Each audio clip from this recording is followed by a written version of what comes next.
While Europe was still burning witches in mud huts, a black queen commanded 120,000 soldiers and controlled trade routes worth billions in today's money.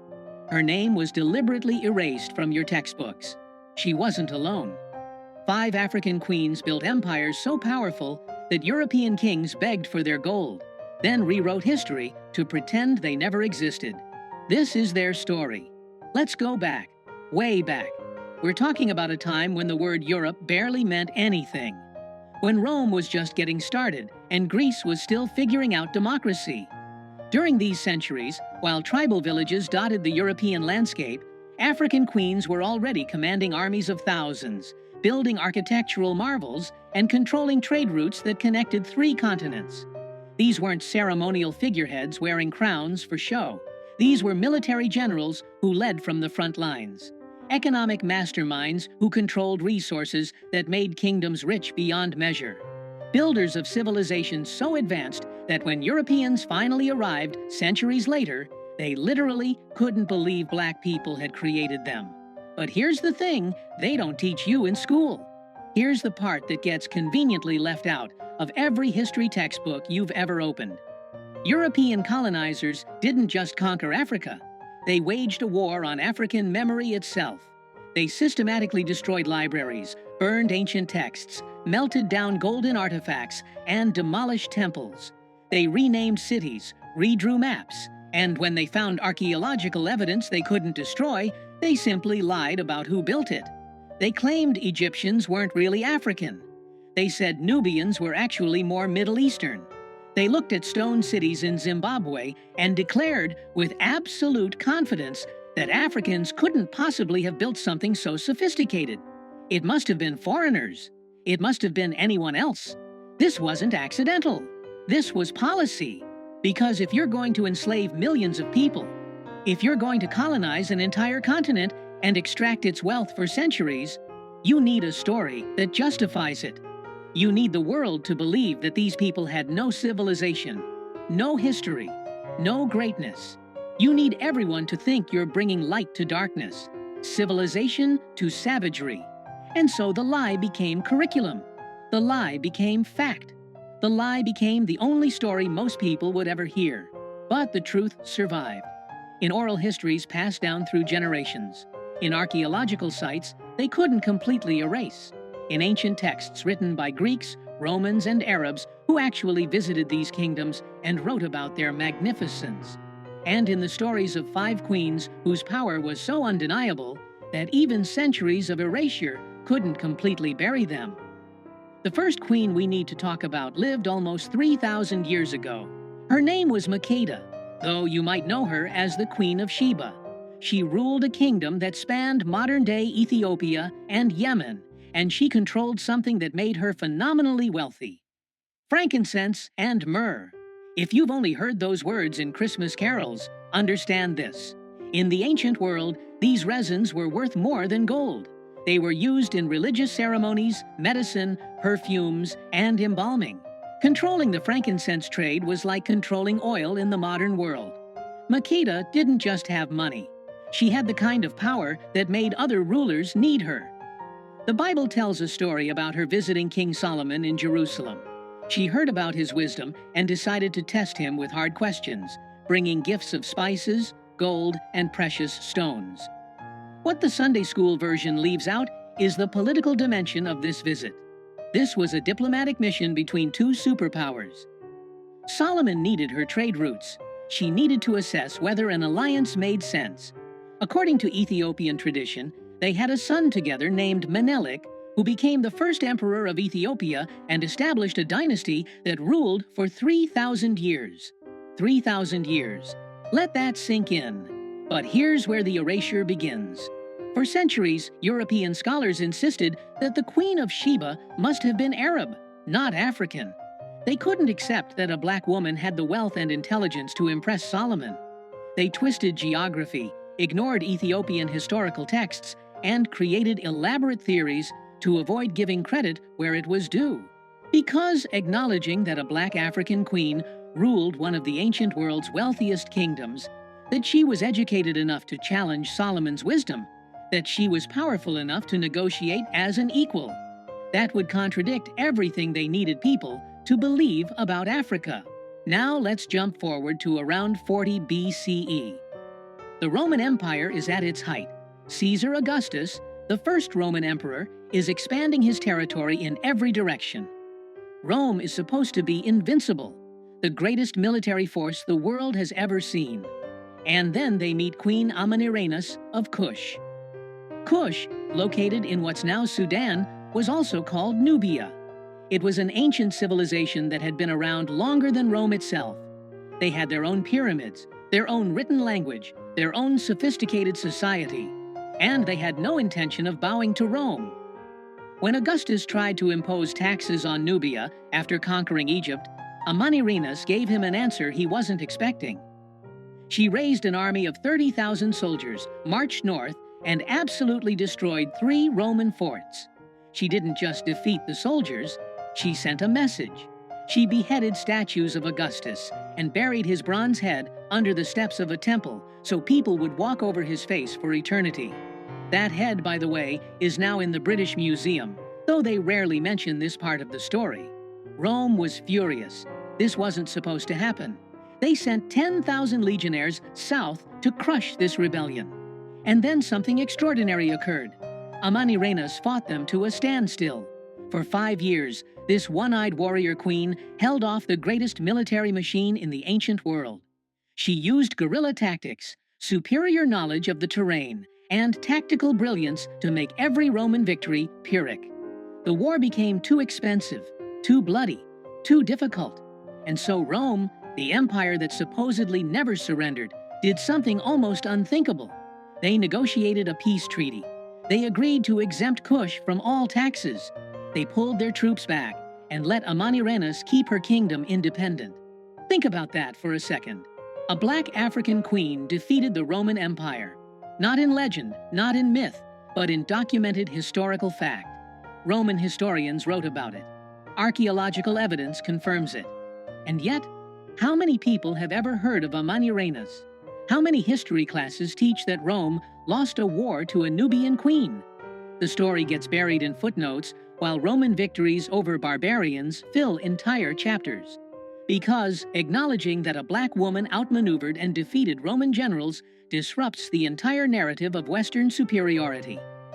Fast forward about 1,600 years to the Kingdom of Ndongo in what's now Angola. The year is 1624, and the Portuguese have arrived in force. They're not exploring. They're not trading as equals. They're hunting for slaves to fuel the transatlantic trade that will devastate Africa for centuries. And they've just met someone who will make their lives absolutely miserable for the next 30 years.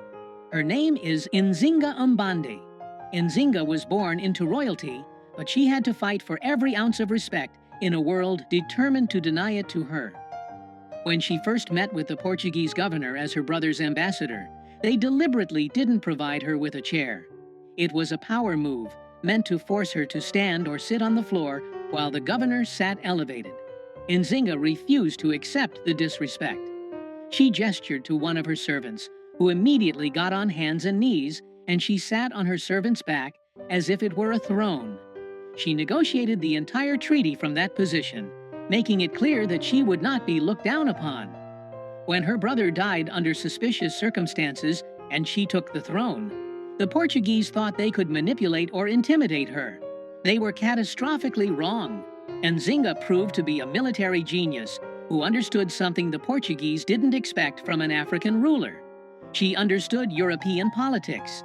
She played the Portuguese off against the Dutch. She converted to Christianity when it was politically useful, then renounced it when it wasn't. She offered sanctuary to escaped slaves and runaway soldiers, building her army with people who had every reason to hate the Portuguese. She used guerrilla warfare, scorched earth tactics, and hit-and-run attacks that left Portuguese forces constantly off balance. For 30 years, she held them off. 3 decades of warfare where the Portuguese threw everything they had at her and couldn't break her. She personally led troops into battle well into her 60s.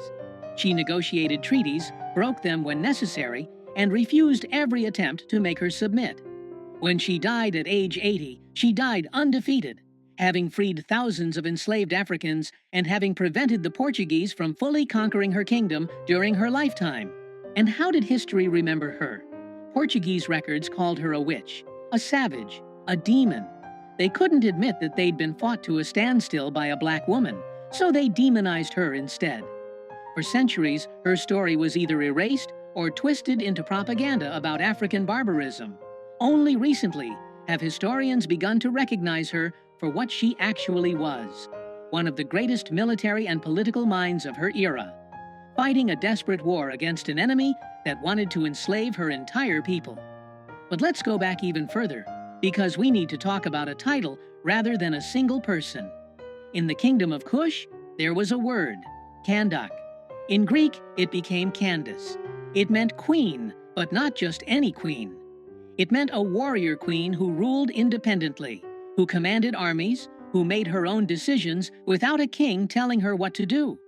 Between about 300 BCE and 300 CE, multiple Kandaks ruled Kush, and their reputations were so formidable that conquerors thought twice before invading.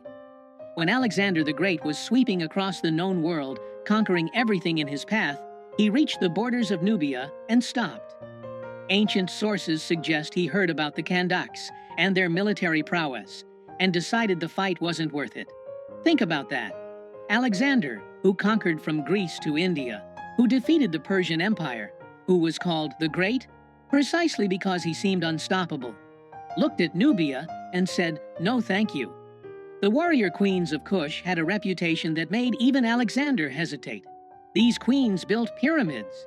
Yes, Sudan has more pyramids than Egypt, though most people don't know that because those pyramids don't fit the narrative about African civilization. They commanded armies, controlled trade routes, minted their own currency with their faces on the coins. They corresponded with other rulers as equals. The Bible mentions a Kandake in the book of Acts, though her power and position are reduced to a mere footnote in most interpretations. These were women with absolute authority in a world where Greece and Rome insisted only men could rule. And yet their existence has been minimized, footnoted, or erased from popular history. Now let's talk about Queen Amina of Zazzau, who ruled in what's now northern Nigeria from about 1533 to 1610. Amina came to power in the Hausa Kingdom at a time when the trans-Saharan trade routes were the highways of African commerce. Salt, gold, ivory, and enslaved people moved along these routes, making whoever controlled them extraordinarily wealthy. Amina decided she wanted to control them all. She took command of the army and began expanding Zazzau's territory through a combination of military conquest and strategic alliances. She personally led her troops into battle, commanding forces of up to 20,000 soldiers. Everywhere she conquered, she built fortified walls around the cities, some of which still stand today as testament to her reign. She ruled for 34 years, never married because she refused to share power, and rejected every attempt by European traders arriving on Africa's coast to establish protective relationships that would have undermined her authority. Her kingdom became one of the wealthiest in West Africa. Her military innovations influenced regional warfare for generations. And yet, when British colonizers arrived centuries later and heard stories about her, they declared she was probably a myth. African people couldn't possibly have had a queen that powerful, that successful, that militarily brilliant. It must be exaggerated folklore. Never mind the oral histories that had preserved her story in remarkable detail. Never mind the archaeological evidence. Never mind that other documented historical sources confirmed her existence. The British needed Africans to seem primitive, uncivilized, incapable of self-governance. A queen like Amina contradicted that story, so they simply dismissed her as legend until modern archaeology proved them wrong. Do you see the pattern now?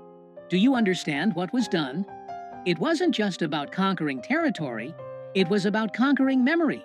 Because if people know their ancestors built empires, ruled kingdoms, defeated Roman legions, and commanded vast wealth, they won't accept being treated as inferior. They'll know their subjugation is a lie, and so the records had to be destroyed. The libraries of Timbuktu, containing hundreds of thousands of manuscripts, documenting African history, science, and literature were burned. The gold artifacts that proved African metallurgical sophistication were melted down. The stone buildings were attributed to anyone except the Africans who actually built them. And the powerful women who ruled were either erased entirely or reduced to footnotes, their power stripped away, their accomplishments minimized. The lie they told was simple. Africa had no civilization before Europe arrived. Africans had no history worth teaching. Black people built nothing, invented nothing, ruled nothing. Everything good in Africa must have come from outside. This lie justified slavery, because how could it be wrong to enslave people who had never achieved anything on their own? This lie justified colonization, because Europeans were supposedly bringing civilization to darkness. This lie justified theft, because the resources of Africa belonged to whoever was sophisticated enough to extract them, and Africans supposedly weren't. But here's the truth they tried to bury. When Europeans finally reached West Africa in the 1400s, they found cities that dazzled them. They found the Mali Empire with a GDP that dwarfed medieval Europe. They found Timbuktu with universities older than Oxford, where scholars studied mathematics, astronomy, law, and medicine. They found Benin with bronze casting so technically advanced that Europeans couldn't figure out how it was done and assumed it must have been imported.